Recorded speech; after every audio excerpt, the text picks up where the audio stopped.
नमस्कार दोस्तों, आज हम लोग भारत के संविधान का इस वीडियो में अध्ययन करेंगे जो मोस्ट इम्पॉर्टेंट प्रश्न है फ्रेंड्स, जो आगे की परीक्षा में आने की संभावनाएं हैं।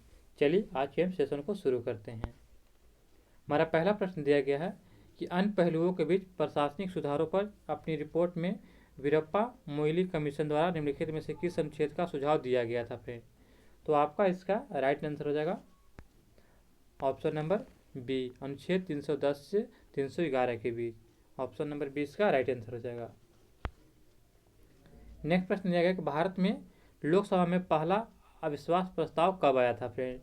तो भारत की लोकसभा में पहला अविश्वास प्रस्ताव आया था फ्रेंड्स 1963 में। आपका इसका राइट आंसर हो जाएगा ऑप्शन नंबर 4। नेक्स्ट प्रश्न देखते हैं। पहला अविश्वास प्रस्ताव 1963 में नेहरू सरकार के खिलाफ लाया गया था। इसके पक्ष में 62 जबकि विपक्ष में 347 वोट पड़े थे। नेक्स्ट प्रश्न है कि निम्नलिखित में से किसके द्वारा फेडरल कोर्ट की स्थापना किया गया था। तो फ्रेंड्स यह जो 1935 में किया गया था भारत शासन अधिनियम के द्वारा। आपका इसका राइट आंसर हो जाएगा ऑप्शन नंबर 4। भारत सरकार अधिनियम 1935 के तहत किया गया था। फेडरल कोर्ट की स्थापना भारत सरकार अधिनियम 1935 के तहत किया गया था। नेक्स्ट प्रश्न है कि भारत में पंचायती राज के प्रसंग में 24 दिसंबर 1966 की तारीख किसके लिए जानी जाती है फ्रेंड। तो फ्रेंड 24 दिसंबर 1996 की तारीख जो है किस लिए जानी जाती है। तो आपका इसका राइट आंसर होगा फ्रेंड्स अनुसूचित क्षेत्रों के विस्तार के लिए। ऑप्शन नंबर सी इसका राइट आंसर हो जाएगा। अनुसूचित क्षेत्रों के विस्तार के लिए जानी जाती है।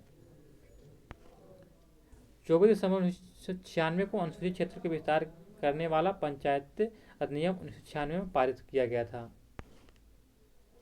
नेक्स्ट प्रश्न दिया गया है कि केंद्र राज्य संबंधों के द्वारा बनाने के लिए 2007 में स्थापित नए आयोग के प्रमुख नियुक्ति किए गए थे। तो फिर किसका नियुक्ति किया गया था। तो आपका इसका राइट आंसर हो जाएगा option number C, justice Madan Mohan Punchhi को जो है नियुक्ति किया गया था। ऑप्शन नंबर सी इसका राइट आंसर हो जाएगा। नेक्स्ट प्रश्न दिया गया है कि निम्नलिखित में से किस राष्ट्रपति ने भारत में यूनेस्को को केवल एक बार चित्रित किया था। तो फ्रेंड्स यह राष्ट्रपति थे doctor Shankar Radhakrishnan. Option number C इसका राइट आंसर हो जाएगा डॉक्टर शंकर राधाकृष्णन के द्वारा। नेक्स्ट प्रश्न दिया गया है कि बजट को लागू करने के लिए संसद की शक्ति के संदर्भ में निम्नलिखित में से कौन सा है फ्रेंड। तो आपका इसका राइट आंसर हो जाएगा ऑप्शन नंबर बी। फ्रेंड्स संसद को कम या समाप्त कर सकते हैं लेकिन परिवर्तन नहीं कर सकते। ऑप्शन नंबर 20 का राइट आंसर हो जाएगा। नेक्स्ट प्रश्न है कि भारत में सबसे ज्यादा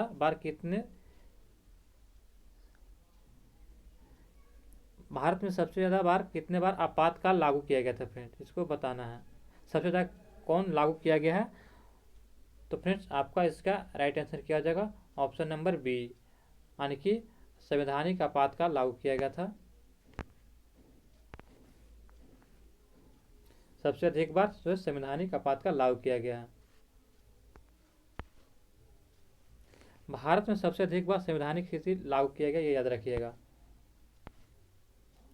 नेक्स्ट प्रश्न देखते हैं फ्रेंड। निम्नलिखित में से किस संविधान संशोधन से गोवा को अलग किया गया था फ्रेंड। तो संविधान संशोधन के जो है आपका हो जाएगा राइट आंसर 57वां संविधान संशोधन। ऑप्शन नंबर सी का राइट आंसर हो जाएगा। 57वां संविधान संशोधन के तहत जो फ्रेंड्स गोवा को जो है अलग राज्य बनाया गया था, अलग किया गया था। गोवा को 97वें संविधान संशोधन दमन और दीव से अलग कर दिया गया था और दमन दीव को केंद्र अल्पसंख्यक प्रदेश बनाया गया था। नेक्स्ट प्रश्न दिया गया कि निम्नलिखित में से कौन सी समवर्ती सूची का है।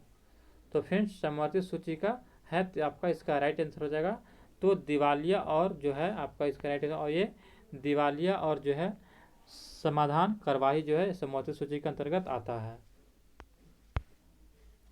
नेक्स्ट प्रश्न दिया गया है कि लेखा यानी कि अनुच्छेद 368 में निर्धारित संशोधन की प्रक्रिया के दायरे से निम्नलिखित जो अनुच्छेदों में कौन विशेष रूप में बहिष्कृत किया गया है।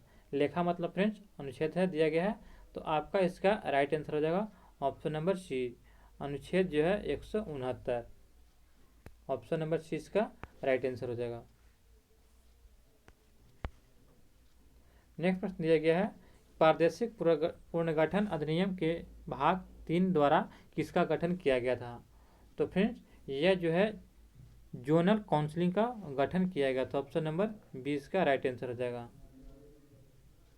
नेक्स्ट प्रश्न देखते हैं, प्रादेशिक पुनर्गठन अधिनियम को भाग 2 द्वारा जोनल या क्षेत्रीय परिषद का गठन किया गया था, यह याद रखिएगा।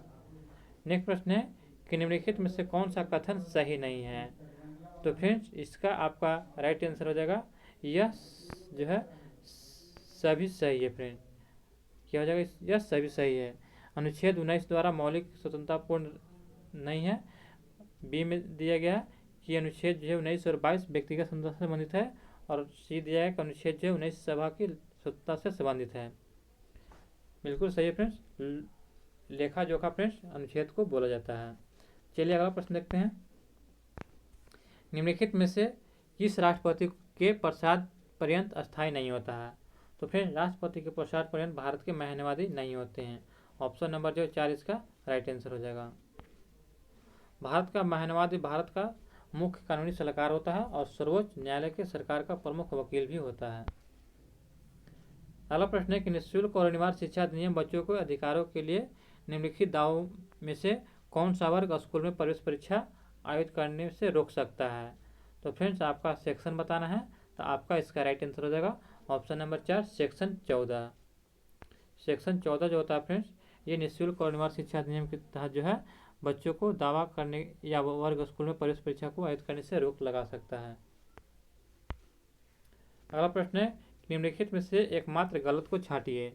तो फ्रेंड्स इसमें से गलत को छांटना है। केशवानंद भारती केस में सुप्रीम कोर्ट ने फैसला दिया कि प्रस्तावना संविधान का एक अंग, बिल्कुल सही है। ख में दिया कि अनुच्छेद जो है 24 मार्शल लॉ से संबंधित है, बिल्कुल सही है। सी में दिया है कि भारतीय संविधान में न्याय का आदर्श रूसी पूर्ववर्ती विकल्प संविधान से लिया गया, एक गलत है फ्रेंड। 4 दिया है कि संविधान सभा का अंतिम सत्र 26 जनवरी 1950 को हुआ था, बिल्कुल सही है।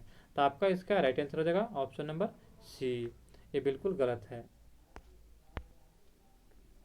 नेक्स्ट प्रश्न दिया गया है कि सशस्त्र बल न्यायिक के बारे में निम्नलिखित पर ध्यान दें। तो फ्रेंड्स सशस्त्र बल न्यायिक भारतीय संसद कानूनों के माध्यम से स्थापित किया था, बिल्कुल सही दिया गया है। बी में दिया है कि सशस्त्र बल न्यायिक अधिकरण सेवाओं से संबंधित मामले को अपील या क्षेत्राधिकार, बिल्कुल गलत है।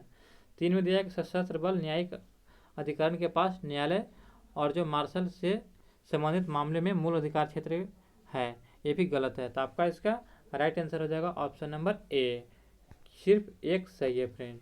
ऑप्शन नंबर ए इसका राइट आंसर हो जाएगा। एएफसी के पास सेवा मामलों में कोर्ट मार्शल और मूल क्षेत्राधिकार के मामले में अपीलीय क्षेत्राधिकार होता है केवल। 106वां संविधान संशोधन और 111वां संविधान संशोधन क्रमशः किससे संबंधित है?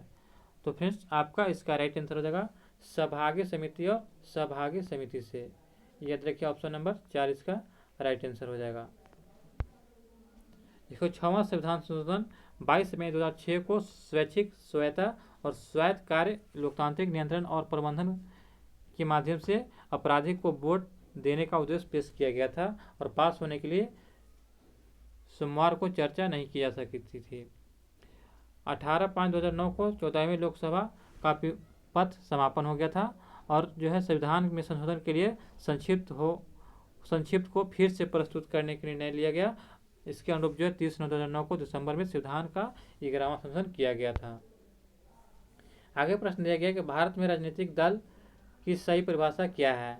तो फ्रेंड्स आपका इसका राइट आंसर हो जाएगा ऑप्शन नंबर, इसका राइट आंसर हो जाएगा 4।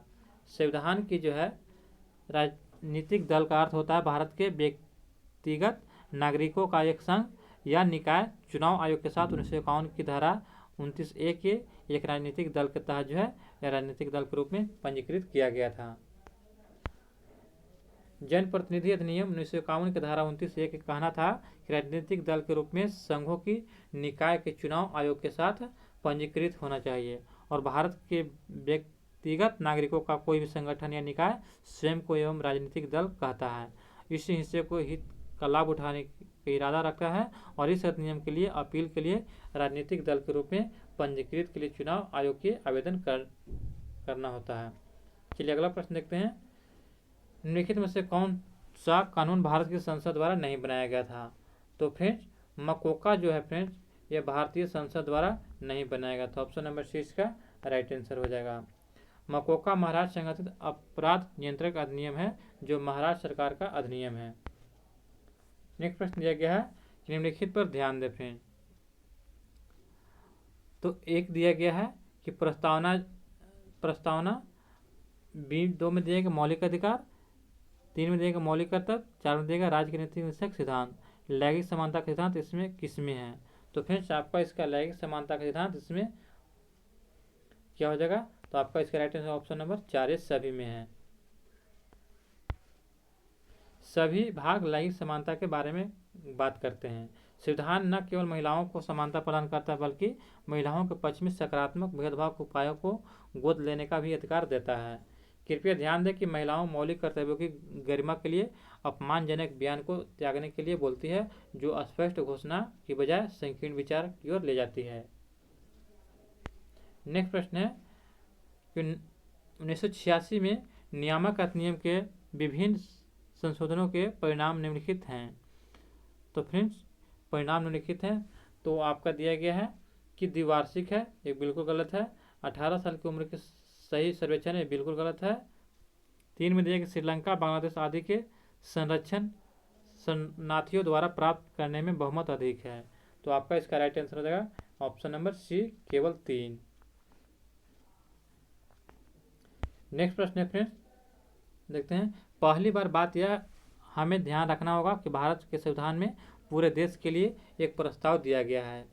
ओसीआई यानी कि भारतीय विदेश नागरिक और पीआईओ भारतीय मूल का व्यक्ति जैसी बनती है, बावजूद जिनका अब विलय कर दिया गया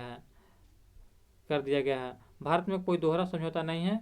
जो लोग इन संबंधों से मतदान अधिकार के प्रयोग नहीं कर सकते हैं। मतदाता अधिकार संवैधानिक और 61वें संविधान 1988 द्वारा मतदाता की आयु 21 से 18 वर्ष कर दिया गया था। नेक्स्ट प्रश्न है कि भारतीय संविधान के संशोधन का प्रस्ताव किस देश से लिया गया है? तो संविधान संशोधन की प्रक्रिया फ्रेंड्स यह जो है किस देश से लिया गया है? तो दक्षिण अफ्रीका से लिया गया। ऑप्शन नंबर बी इसका राइट आंसर हो जाएगा। नेक्स्ट प्रश्न है कि व्याख्या दिया कि भारतीय संविधान संशोधन की प्रस्ताव जो है दक्षिण अफ्रीका से लिया गया था, संशोधन की प्रक्रिया। नेक्स्ट प्रश्न है निम्नलिखित उम्मीदवारों अधिकारियों की प्राथमिकता से अपने संबंध क्रम में व्यवस्थित करें। तो फ्रेंड्स आपका इसका व्यवस्थित करना है। तो सबसे पहले हो जाएगा राज्य के गवर्नर अपने संबंधित राज्य में होते हैं। फिर उसके बाद हो जाएगा 2 प्रमुख राष्ट्रपतियों के उप प्रधानमंत्री होते हैं। फिर उसके बाद हो जाएगा 3 यानी कि विधानसभाओं और 7 राज्यों में मंत्रिपरिषद के कैबिनेट होते हैं। तो आपका इसका राइट आंसर हो जाएगा ऑप्शन नंबर ए। चलिए नेक्स्ट प्रश्न देखते हैं। दिल्ली को एनसीटी यानी कि राष्ट्रीय राजधानी प्रदेश संविधान में किस संशोधन से बनाया गया था? तो फ्रेंड्स आपका इसका राइट आंसर हो जाएगा 69वां संविधान संशोधन के तहत जो है दिल्ली को राष्ट्रीय राजधानी के रूप में बनाया गया था। ऑप्शन नंबर जो है 20 का राइट आंसर हो जाएगा। चलिए फ्रेंड्स यह वीडियो आपको कैसी लगी हमें कमेंट बॉक्स में जरूर लिखकर बताएं। अभी तक फ्रेंड्स हमारे चैनल पर नए हैं तो हमारे चैनल को सब्सक्राइब करें और वीडियो को लाइक और शेयर जरूर करें फ्रेंड्स। धन्यवाद।